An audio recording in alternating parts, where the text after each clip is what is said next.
오늘 성경 말씀은 사무엘상 13장의 말씀입니다. 제목이 뭐죠? 설교의 제목 같이 한번 읽어볼까요? 시작. 순종하는 것이 승리보다 중요합니다. 여러분, 세상의 논리는 승리하기를 원하고 정복하기를 원하고 위에 군림하기를 원하는 것이 일반적인 세상의 논리요 법칙입니다. 그런데 오늘 성경 말씀은 승리하는 것보다 하나님의 말씀에 순종하는 것이 더 우선적인 것이 되어야 함을 말씀하고 있죠. 저는 오늘 이 시간 사울의 군대가 이 시대를 살아가고 있는 우리들의 모습이 아닌가 하는 생각을 해봅니다.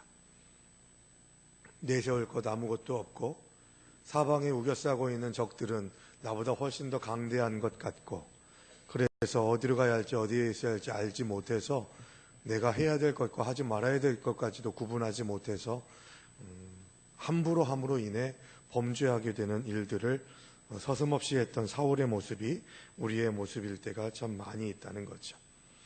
불순종은 크든 작든 간에 멸망에 이르는 길임을 우리는 두렵고 떨리는 마음으로 고백할 수 있게 되기를 바랍니다. 본문에서는 그 예로 사울의 잘못된 모습들을 지적하고 있는 것을 보게 되죠. 여러분, 죄는요 불순종에서 옵니다. 하나님의 뜻에 불순종하는 것이 죄인 줄로 믿으시기 바랍니다. 세상은 계속해서 내 뜻과 내 의지를 이야기하지만 가장 중요한 것은 하나님의 뜻과 하나님의 의지가 어디 있는가를 보는 것이 믿는 자들의 삶이라는 겁니다. 선지자 사무엘이 사울에게 기름 부을 때에 먼저 길갈에 가서 7일 동안 기다리라고 명령했고, 그날에는 사울 왕을 위해서 먼저 번제를 드리고 무엇을 해야 할지를 하나님께로부터 받아서 가르쳐 주겠다고 이야기를 했습니다. 그러나 사울은 선지자의 말에는 귀를 기울이지 않고 왕이면 모든 것을 다 해도 된다고 하는 생각에 빠져서 선지자 사무엘이 먼저 오지 않았다는 것을 핑계로 삼아서 예배를 인도하는, 제사를 집례하는 그런 우를 범하게 됐던 것이죠. 죄는 어디에서 오냐? 내 편의를 따르려고 하고 내가 즐거운 일, 내가 원하는 일들을 하려고 할 때에 죄는 우리의 삶에 들어오게 돼 있습니다. 사울은 선지자의 지시나 말을 듣지 않아도 무엇이든지 다 할 수 있다고 하는 어리석은 자신감, 자만심이 선지자의 충고나 하나님의 말씀에 귀 기울이지도 않고 기도도 필요 없다고 하는 생각으로 귀결됐던 것이죠. 사무엘은 약속대로 7일이 다 가기 전에 왔지만 사울은 잘못을 인정하지 않습니다. 보십시오. 블레셋 군대가 이 지경에 가까이 와 있는데 언제까지 사무엘 선지자 당신을 기다리라는 겁니까? 그래서 언제 이루어질지 알 수 없는 전쟁을 수행하기 전에 전쟁에 임하기 위해서 내가 먼저 예배를 집례했습니다 라고 그렇게 당당하게 이야기합니다. 죄인은요, 죄를 짓는 것뿐만이 아니라 그 지은 죄를 합리화시키려고 하는 데에 더 빠르고 습관이 되어 있습니다.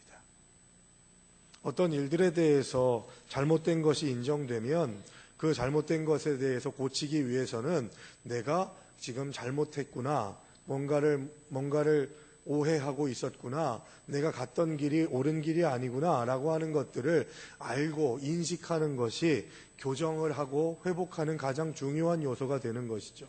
그런데 그런 것을 인정하지 않을 때에는 내가 지금 뭘 잘못했는지, 내가 왜 꾸지람을 들어야 되는지 하는 것들조차도 생각하지 못하게 됩니다. 제가 이제 좀 수술을 해서 좀 쉬는 시간을 갖게 되는데요. 의사 선생님이 그런 얘기 하시더라고요. 이 목이, 성대가 안 좋아지는 그런 상태에 있어서 수술하시는 분들이 많이 오시는 그룹이 누구냐 하면 목사님들이 많이 오신대요. 목회자들이 성대를 많이 쓰니까 그런 일들이 많다는 거죠. 그런데 저한테 딱 그런 얘기를 하시더라고요. 목사님들이 여기 이 수술을 하고서 수술한 다음에 잘 관리를 해야 되는데 목사님들이 말을 제일 안 듣는데요. 그럴 수밖에 없겠죠. 의사 선생님도 인정을 좀 하시는데 교회에 가가지고 같이 사람들과 이야기 나누고 교제하고 해야 되니까 최소한 대단히 오랜 시간 동안 말을 한마디도 하면 안 되는데 그걸 못하고서 계속 말을 쓰게 되고 좀 사람들을 만나면서 움직이게 되고 하는 그런 상황이 되다 보니까 목소리가 수술하고 난 다음에도 좋아지지 않는 그런 상태가 돼서 막 따져 묻으러 온다는 거예요, 목사님들이. 그러면 언제까지 말 안 하셨습니까? 솔직하게 얘기하세요. 목소리 상태 들으면은 의사 선생님은 딱 다 안다는 거죠. 그래서 다 이실직고를 하면은 의사 선생님이 얘기한 거대로 그 후에 수술 이후의 시간들을 감당하지 못해서 목소리가 뱀장소 목소리 같이 되더라는 거예요. 그래서 저는 이번 한 2주 정도는 이기적이 되려고 합니다. 그래서 여러분 저를 사랑하는 마음 충만하신 거 아는데 문병도 오지 말으셔야 돼요. 그래서 의사 선생님 그러더라고요. 문병 오시는 것들을 최대한 막아야 됩니다. 그래서 수술 받고 난 다음에 오시게 되면 제가 또 어쩔 수 없이 이렇게 신경 써야 되지 않습니까? 그래서 그런 과정들에서 몸을 움직이는 것조차도 조심해야 된다고. 음악도 듣지 말래요. 예, 음악을 들으면 자기도 모르게 성대가 이렇게 허밍같이 하지 않더라도 성대가 움직인대요. 그래서 수술을 하고 난 다음에 제가 2주 정도는 사활을 걸고 목소리를 안 쓰려고 합니다. 그래서 이제 2주 정도 지나고 난 다음에도 좀 조심해야 되긴 한다고는 하는데, 그래도 이제는 찬송할 수 있고 좀 이렇게 갈라진 목소리로 말씀을 전하지 않아도 된다고 하는 기대감이 있어서 저는 지금 기대하고 있거든요.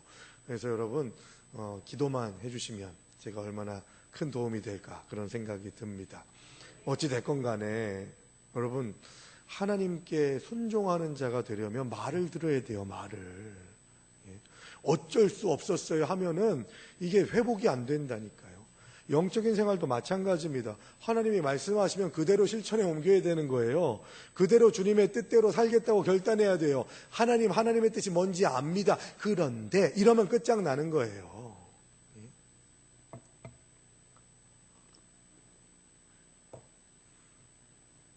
하지 말라고 하면 더 하고 싶잖아요. 그죠? 그래서 제가 얼마나 찬양하는 게 고픈지 몰라요. 근데 오늘 찬양하시는 목소리를 들어보니까 우리 회중들이 하는 찬송이 너무 아름답고 예쁘네요. 찬송할 수 있는 것이 얼마나 은혜인지 모릅니다. 그런데 그 찬송하는 능력이 어디서 나오냐? 하나님과 함께하는 삶을 기뻐할 때, 그때 찬송이 나오는 거예요. 주님이 나와 동행하신다는 것을 기뻐할 때 그때 찬송이 나오는 거예요. 그런데 이런 때 있잖아요. 내가 온전하지 못하고 내가 하나님의 뜻대로 살지 않으면 하나님이 나와 동행하신다는 말씀이 듣기가 싫어져요. 왜요? 내가 온전하지 않으니까.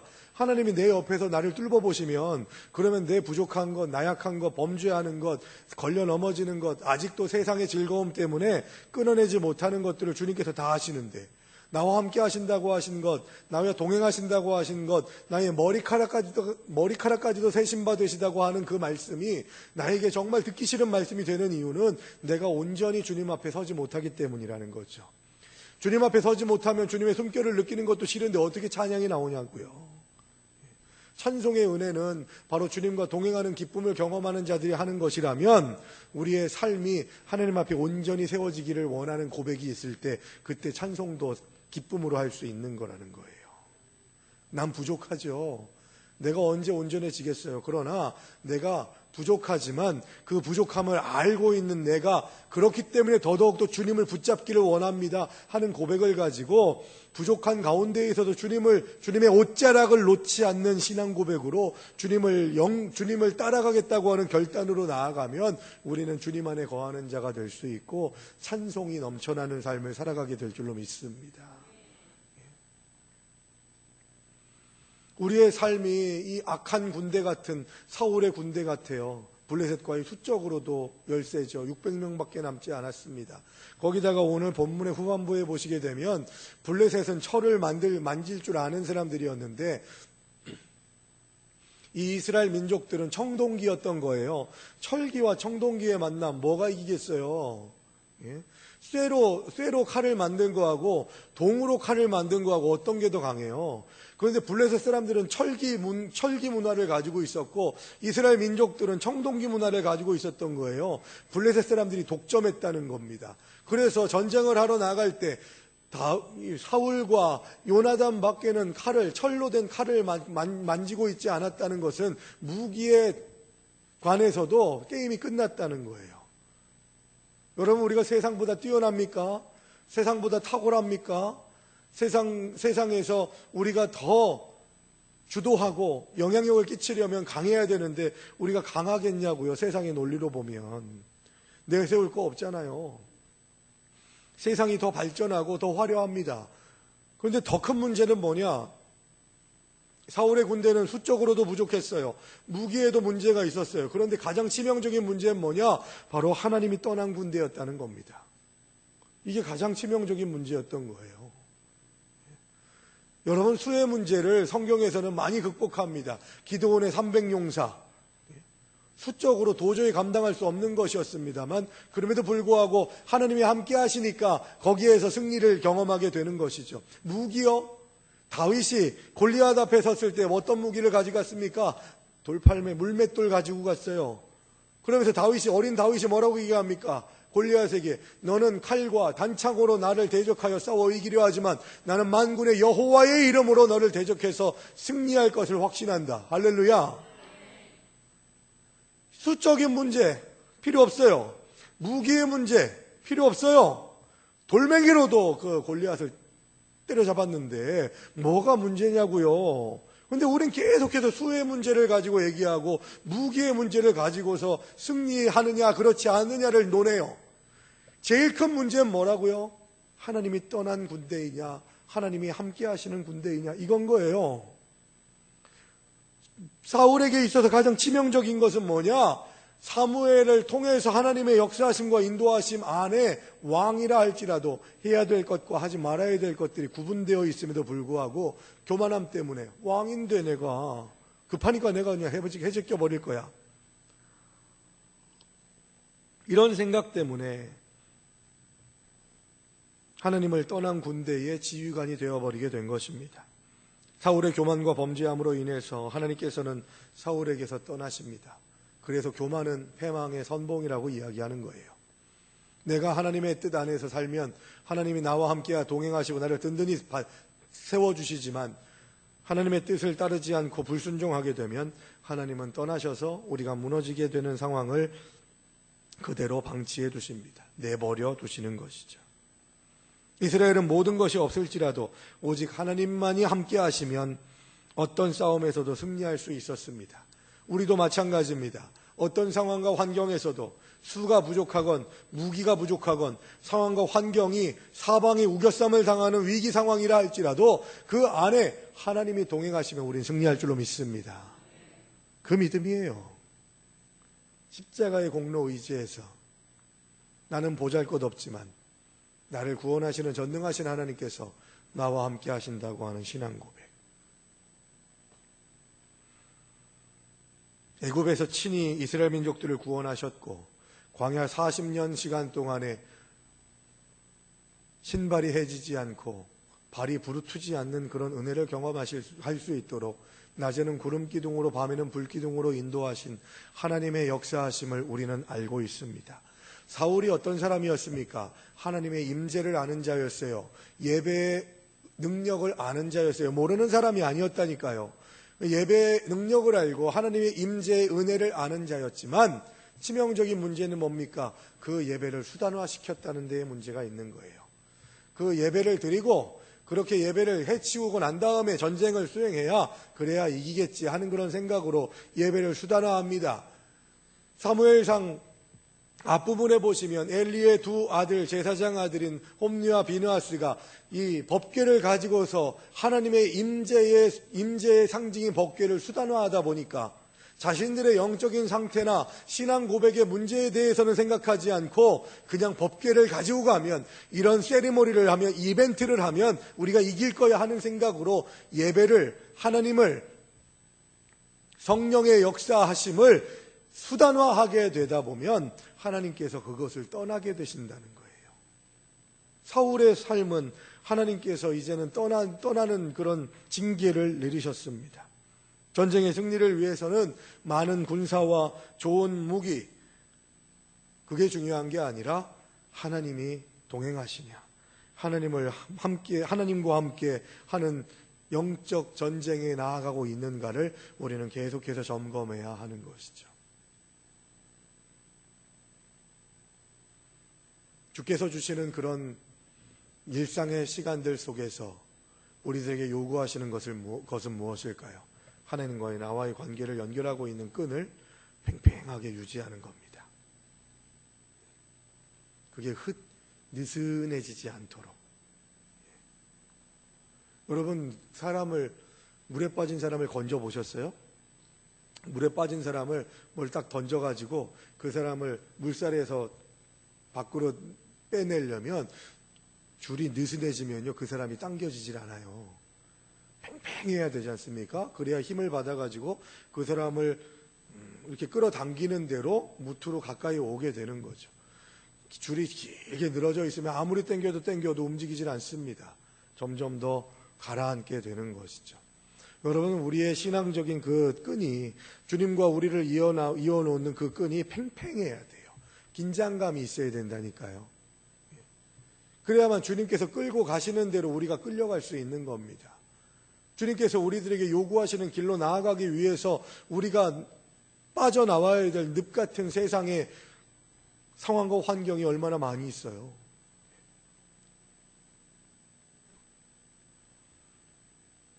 순종은 바로 하나님과의 관계를 팽팽하게 하는 것과 같습니다.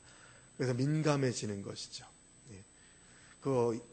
여러분, 어릴 때 실로 한 그 전화기 기억나세요? 실로 만든 전화기.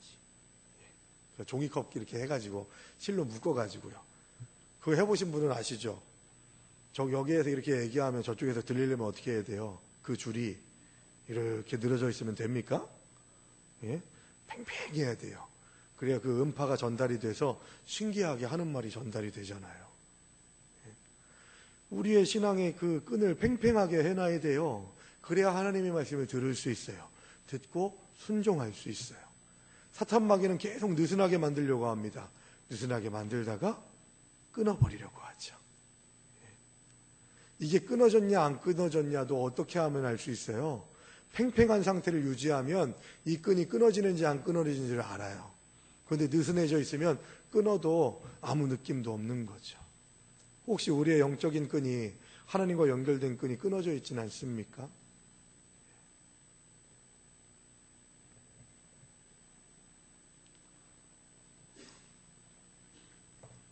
그러므로 주님의 백성답게 순종하는 것이 승리보다 중요하다는 고백을 가지고 있는 자들은 하나님을 신뢰하시기 바랍니다. 왜 순종하느냐? 하나님이 전능하신 분이시기 때문에, 위대하신 분이기 때문에, 강하신 분이시기 때문에 우리는 그분을 신뢰할 수 있습니다. 주님을 의지한다는 얘기는 뭐예요? 의지할 대상이 있다는 얘기는 뭡니까? 그분이 나보다 위대하시다는 고백이 있는 거죠. 하나님을 신뢰할 만하신 분이에요. 하나님은 흔들리지 않으시는 분이십니다. 오늘 다르고 내일 다른 분이 아니라 신실하신 하나님이세요. 변함이 없으세요. 얼마나 감사합니까? 하나님이 변화무쌍해가지고 오늘은 내가 널 사랑한다. 근데 내일 돼가지고는 하나님이 좀 변덕이 심하셔가지고 넌 안 사랑할 거야 이러면 얼마나 힘들어요. 근데 끊임없이 변함없이 우리를 돌보시고 인도하시는 분이십니다. 믿을 만한 분이세요. 그렇기 때문에 주님을 믿는 믿음 안에서 순종하시기 바랍니다. 그러면 주님께서 승리케 하실 줄로 믿습니다. 우리는 십자가만을 묵상하는 사람들이 아니에요. 십자가를 지나서 부활의 빈 무덤을 묵상하는 자들입니다.